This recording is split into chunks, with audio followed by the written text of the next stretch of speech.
DSWD Bicol maglulunsad ng mga programa laban sa epekto ng El Nino. Ang buong detalye ng balita nasa linya sa Megapo Patrol number 25, Lea Lolo. Bicol Network News Report!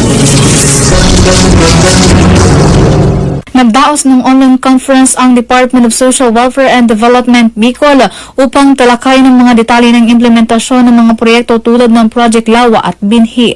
Ang mga proyektong ito ay layong labanan ang mga epekto ng El Nino pati na ang kakulangan sa pagkain at krisis sa tubig dulot ng climate change. Ang mga proyekto ay magbibigay ng mga cash for training at cash for work benefits sa 8,900 na benepisyaryo mula sa 33 na bayan at lungsod sa 6 na probinsya ng Bicol.